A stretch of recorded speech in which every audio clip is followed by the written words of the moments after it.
Hello everybody, today's story is called Bringing Down the Moon by Jonathan Emmett.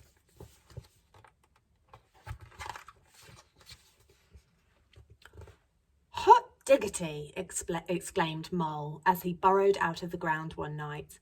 Whatever's that? The moon was hanging in the sky above him like a bright silver coin. Mole thought that it was the most beautiful thing he had ever seen. Whatever is it? I must have it, Mole said to himself. I know, I'll jump up and pull it down. Thump, thump, thumpety bump. Mole was so busy jumping, he didn't think about the noise he was making, and he woke up Rabbit in her burrow.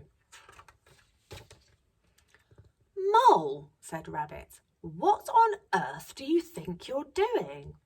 Hello, Rabbit, said Mole. I'm trying to pull down that shiny thing.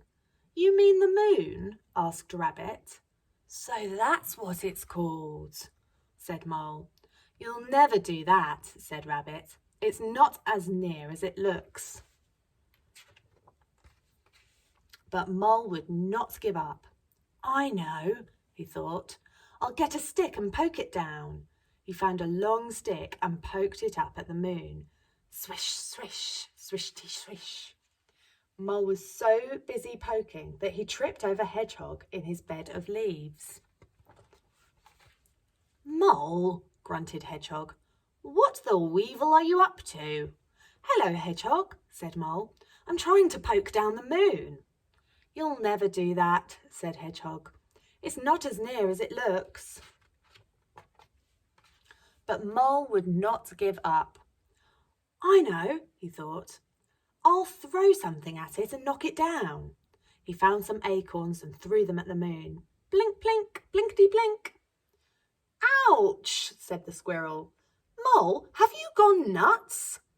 Hello, Squirrel, said Mole. I'm trying to knock down the moon. You'll never do that, said Squirrel. It's not as near as it looks. But Mole wanted the moon so badly he would not give up. I know, he thought. I'll climb a tree and fetch it down. Mole had never climbed a tree before. It was hard work and he was scared to be so far from the ground, but he kept on going until he saw the moon resting in the leaves above him. Mole stretched out his paws, but just when he thought he had the moon, he slipped.